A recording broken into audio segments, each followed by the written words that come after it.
Our talk before the break is by Andoni Zozaya, who'll be talking about verbally strong, concise groups. So when you're ready.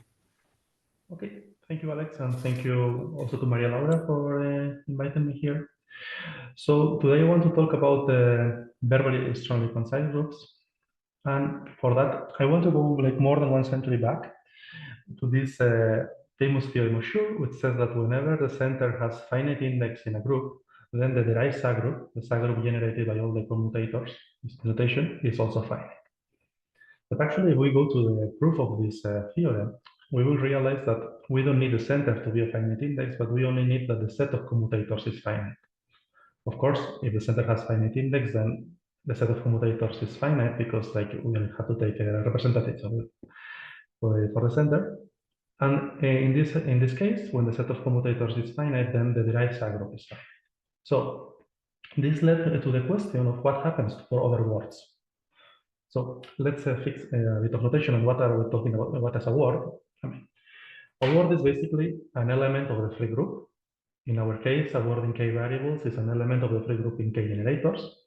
But given a group, we can see words as maps. I mean, maps from the k Cartesian product of G to G itself that are defined by substitution. Each indeterminate is substituted by a value in the group. Here, if we have a map, the image of this map, which is just the set of W values, is typically not a subgroup. And that's why we use this notation of W bracket G. And the verbal subgroup is the subgroup it generates, the subgroup generated by images of word values. So in the previous example, we have the word was the commutator, the set of commutators was just the set of W values, and the verbal subgroup is the derived group. No? But okay, we have like plenty of words, like in one variable words are just powers of 1x, like parsed words, the commutator that already appeared, or the lower central words that appeared in the definition of the important group. We start with the commutator and we add one indeterminate in each step, and we take the commutator of the previous word with the new indeterminate, derive words that appear in the definition of solvable groups. In two variables, we start with the commutator, and then we do commutators of two commutators. Or more generally, we have also multilinear words, which these are just examples of four variant multilinear words, and they are just, we take 4 distinct indeterminates, or we can take k distinct indeterminates, and we put brackets as we wish, okay? So the analogous of Schur's theorem for an arbitrary word will be saying that when the set of W values is finite, then the verbal subgroup is also finite. And this property is called being concise. Being concise, of course, depends on the class of groups. It's like whenever I have a group in that class that satisfies that the set of W values is finite, then the verbal subgroup is also finite. This is the definition of conciseness.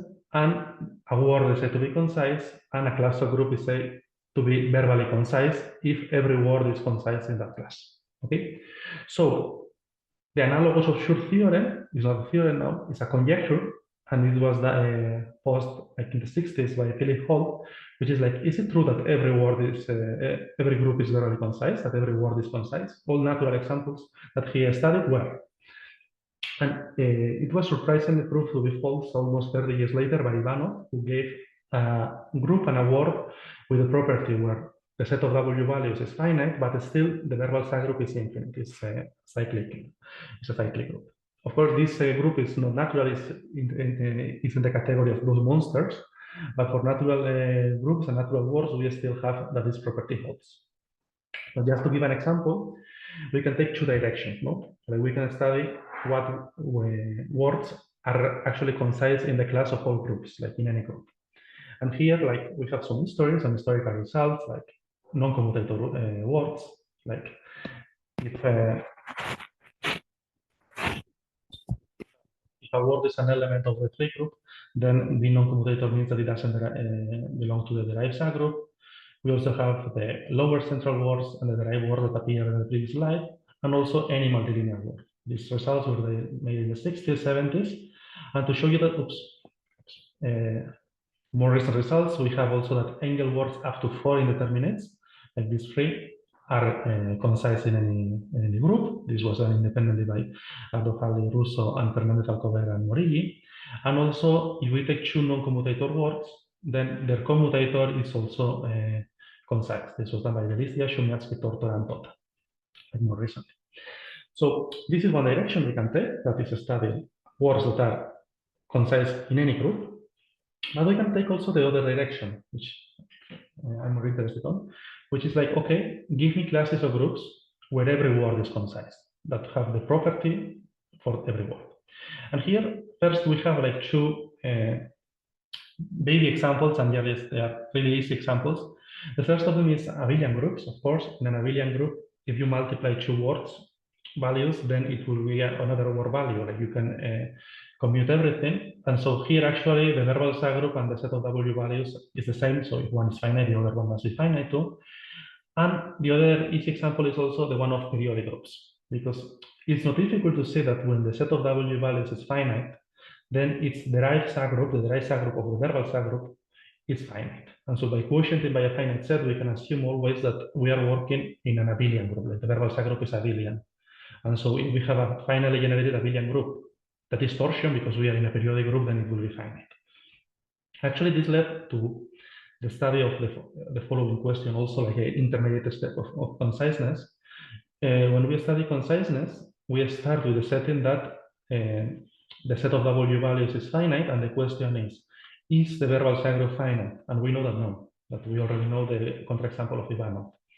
But we also know that the derived subgroup of the verbal subgroup will be finite always. This is just a commutator of the verbal subgroup with itself. What happens in this intermediate subgroup? That is taking the commutator of the verbal subgroup with G. Okay, this was studied by Delicia, Shumyatsky, and Tortora, and they showed that the case is that it's not always finite. They also constructed a contraexample, but still they didn't find a word that was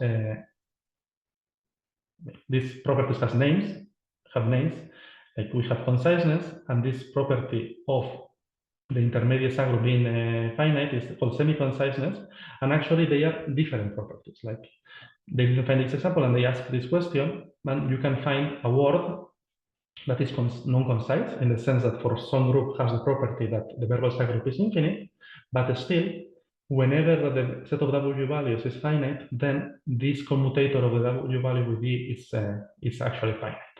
You can find this word with this property, and so these two properties are not the same, like they are different. So going back to the list of groups with the property where every word is concise, every word has the property of Philip Hall. Then we, apart from these two examples, we have like the interesting examples, both of them made in the 60s. We have every virtual abelian by-polycyclic group has this property. Also, we can generalize it a bit to virtual abelian by-polycyclic groups. This was made by Rosley. And we also have linear groups made by Merzhakov. By linear group, I just mean a group that can be embedded in a group of matrices over any field of any characteristic. Okay. So this is what we know about this classical property, but I want to talk about now a strong conciseness in the setting of profinite groups. Already Bianca, 2 talks ago, gave a definition of profinite group. I will just repeat it. It's just a compact Hausdorff and totally disconnected topological group. And in this family of groups, we have the following property, which is like whenever I have a closed subgroup, this closed subgroup is either, this is a mistake, here is H, not E. H is either finite or its cardinality should be larger than 2 to the left sub 0, larger than the continuum. And actually, it's an open question whether this verbal conciseness property still holds in the class of profinite groups. But in view of the property that any subgroup is actually either finite or larger than the continuum, like 5 years ago, they introduced Benjamin Klopsch, Shumyatsky, and Eloisa introduced the definition of strong conciseness, which is we say that in a class of profinite groups, we say that a word is strongly concise if the verbal subgroup is finite whenever the set of W values is small in the sense that it's smaller than the continuum, it's smaller than 2 to the left sub 0. Okay, and they prove that this property, and of course, as before, we say that a class of groups is strongly verbally concise when every word is strongly concise. And in this article, they prove several results. They extend results that were known for conciseness to strong conciseness in the setting of profinite groups, and they conjecture the following. Actually, the eigenabelian conjecture is stronger because in the setting of profinite groups, what we have is that not only the verbal subgroup is finite when the set of W values is finite, but when the set of W values is smaller than 2 to the left of 0. And they ask this question. Okay. So this is the question I want to study a bit, and for that, what I want to do is this. We want to do is to study this table or families that are known to be concise, and to ask what happens with respect to strong conciseness. So, going back to some of the results we saw some slides ago, like I stated, some families of groups that were known to be verbally concise, like virtually nilpotent groups were proved by Philip Hall, virtually abelian-by-nilpotent groups, virtually abelian-by-polycyclic groups, or linear groups. And for this, the question is, if I take the profinite analog of these classes of groups, can I prove a strong conciseness, not only conciseness, but strong conciseness? Can I prove this intermediate step that when the set of W values is smaller than the continuum is actually finite? And the state of the art was like this. For virtually nilpotent groups, we knew it already. The Tommy, Cloche, and Chomyatsky did it in their paper. For nilpotent groups, actually, and then some years later, the Tommy proved it for the virtual nilpotent case. She proved it for this finite extension. But for the rest of the families, it was still unknown. No? For virtually abelian-by-nilpotent groups, for linear profinite groups, and for virtually abelian-by-polycyclic profinite groups. And here I'm putting a star because what is a profinite abelian-by-polycyclic group? Okay, it's not that clear. We can either consider abelian-by-polyprocyclic groups, or we can also consider profinite completions of residually finite abelian-by-polycyclic groups. Okay? So we want to study this, and this is what I did with my colleague Iker de las Heras, and we just realized that the families that appear in the previous slides were strongly related with the concept of equational Noetherian groups. Okay, so for this, I will just give the definition of equational Noetherian group. For that, I have to introduce some things, like basically what is a generalized word. If a word was an element of the free group, a generalized word is an element of the free product of G with a free group. That is basically a generalized word in K variables is a word in those variables, but also it may appear elements of the group evaluated in a larger word in L plus K variables.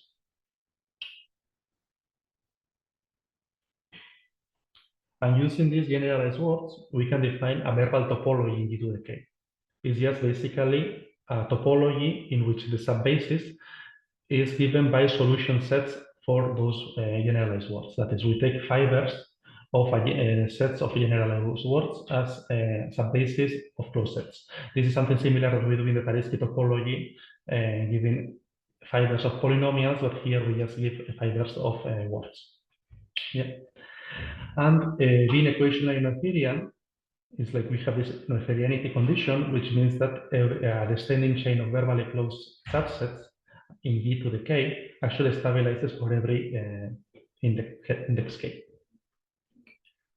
Okay, and I said that the examples that appear in the previous cases were actually related with equational Noetherianity, because the natural examples of equational Noetherian groups are on the one hand linear groups. Here, basically, in a linear group, we have the Taritsky topology, fibers of polynomials, and we see that any word in a linear group can be seen as a polynomial map, and so any solution set with this definition is just a Taritsky closed set. And in the Taritsky topology, we know that we have that every descending chain of Taritsky closed subset stabilizes, so they are, of course, equationally Noetherian.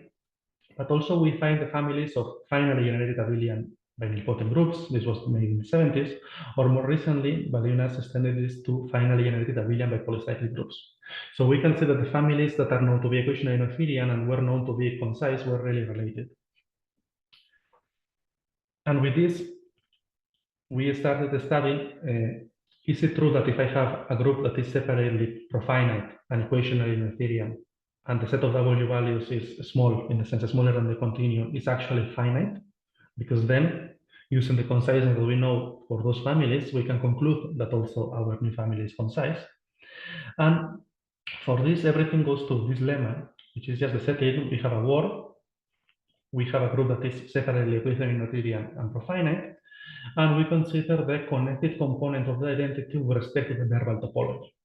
And here, as in the Noetherian topology, we can see that in the equationally Noetherian groups, this subgroup is of finite index, this on the one hand, and on the other hand, using when the set of verbal W values is small, so we have some locally constant stuff, we can see that the elements of the identity component don't affect to the values of the word. That is, whenever I take variables in G and variables in the identity component, then the ones in the identity component don't affect to the values that the word takes. X1, G1, Xk, Gk, W evaluated there is the same as evaluating W in X1 to the K. And this actually gives that when in the same setting, in an equationally Noetherian profinite group, whenever that the word has a few word values, less than 2 to the left of 0, then the verbal subset, the set of W values is small, because in each of the variables, I can just take a representative of the identity component. And so since there are K variables, the cardinality of this set is bounded by the index to the K, and in particular is finite. So with this, if I go back to the table, for example, if I take linear groups, since they are equationally Noetherian, with this result, we can conclude that when the set of W values is countable, then it is finite. And since they are known to be concise by Merjakov, I can conclude that linear groups are actually strongly concise. This could be like the first result that we have using this. I have to say that by a profinite linear group, we refer to the most general definition, because sometimes when we talk about profinite linear groups, we just consider linear groups that are embedded in a matrix group over a profinite ring, over the p-adics or over a proper domain. But actually, we are just saying that we have linearity on the one hand, it embeds in any matrix group, we have this embedding, and so we have verbal topology with respect to that embedding, and we have the profinite topology with respect to other, we have the profinite topology like separately. Okay. So these four linear groups, and we also studied like the analog of abelian-by-polycyclic groups. And I repeat, what do we mean by profinite abelian-by-polycyclic group? We are considering profinite completions of residually finite abelian-by-polycyclic groups, okay, which I will call G hat. In this setting, Balionas proved that finally generated abelian-by-polycyclic groups are equationally Noetherian, but when they are not finally generated, we cannot say this. Yeah. So what we prove is something similar, so marginality condition, but not for the connected component, but for the connected component of the abelian subgroup we have. That is, in G, we have an abelian subgroup such that the quotient of G with A is polycyclic. We consider the identity component with respect to the verbal topology of this abelian subgroup and its profinite closure, which is just a closed subgroup in G. And then we are able to prove something similar to that we proved for the connected component of a profinite group, but only for A sub 0. That is, the words, the elements in A sub 0 don't affect to the values of the word. That is, evaluated in the tuple x1, a1, xk, ak is the same as evaluating the tuple x1, xk for anyone. And from here, since we can kill this part, which will be a finite index in A, then using this, we can reduce the problem to a abelian-by-polycyclic group, to a completion of a abelian-by-polycyclic group that is actually finally generated. And there we have equational Noetherianity.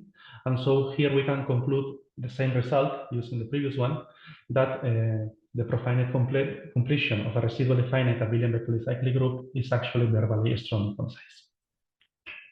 This is what we did. So somehow We studied two cases in the previous table, which is linear profinite groups, profinite completion of abelian-by-polycyclic groups, and what is left, and that doesn't enter in these techniques, is the case of profinite abelian-by-nilpotent groups. Okay, actually, this is still an open question that I would be glad if someone wants to discuss about it, but I don't know how to deal with it, because in general, they are not equationally Noetherian. When they are finally generated, they are, but these techniques don't seem to work here. So this is all. Thank you very much. Okay, let's thank the speaker. Are there any questions? We've got plenty of time this time. Give it a minute.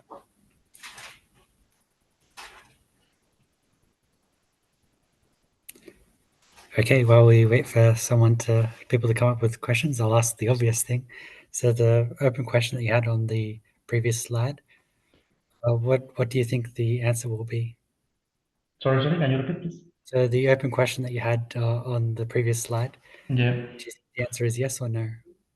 I will say that the answer is yes. Like they behave like really similarly, and when you have not an abelian by finally generated nilpotent, not the whole group is finally generated, but only the nilpotent part, there you are able to do the same.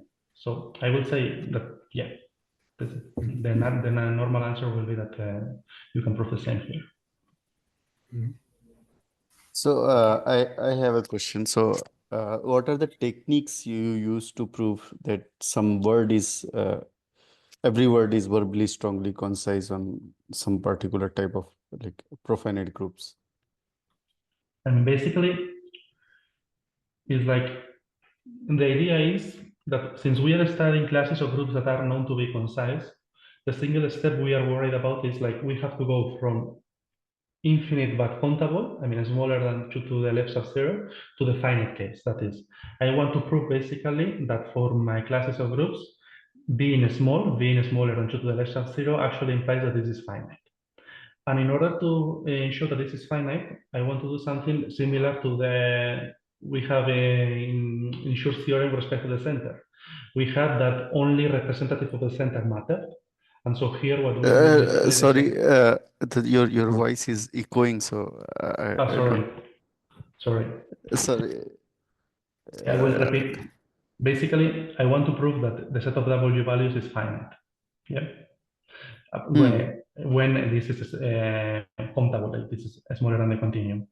And for this, I will what we want to do basically is just find a subgroup of finite index that doesn't affect the word. And so evaluations of the word are basically just evaluations of transversals of that subgroup. And the candidate for this is the connected component, the identity component of the group key. And like basically for this, what we do is, okay, we have that this is countable. This in the profinite case implies somehow that the word map is locally constant. And so it's constant in a finite index subgroup. And so it will be constant uniformly in this identity component. This is like somehow the main idea. So this is like a part of a like bigger conjecture which says that every word is concise in a residually finite group.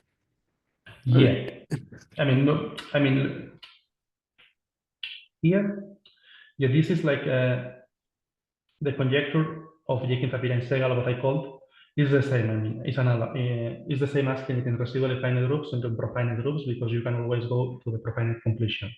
It's the same question. Here, But this is basically, so every word is concise in residually finite group is the same as that asking the question that every okay. Yeah, it's the same because if you have a residually finite group, you can go to the profinite completion. In this completion, the set of W values will be the same, and so if one is finite, the other one is finite. What happens is actually that like so if the image of a word W in a residually finite group is finite, then then the image of that word in its profinite completion will also be finite. That's what you are saying? Yeah. How do we see? How do we see that? Sorry, just. It's easy to see, or Yeah, because you have some you have locally constant conditions. we have locally. So, sorry, maybe I will talk to you later. Maybe I will mail Okay. you. Yeah, yeah. Thank you for, yeah. It's nice talk. Yeah, thank you.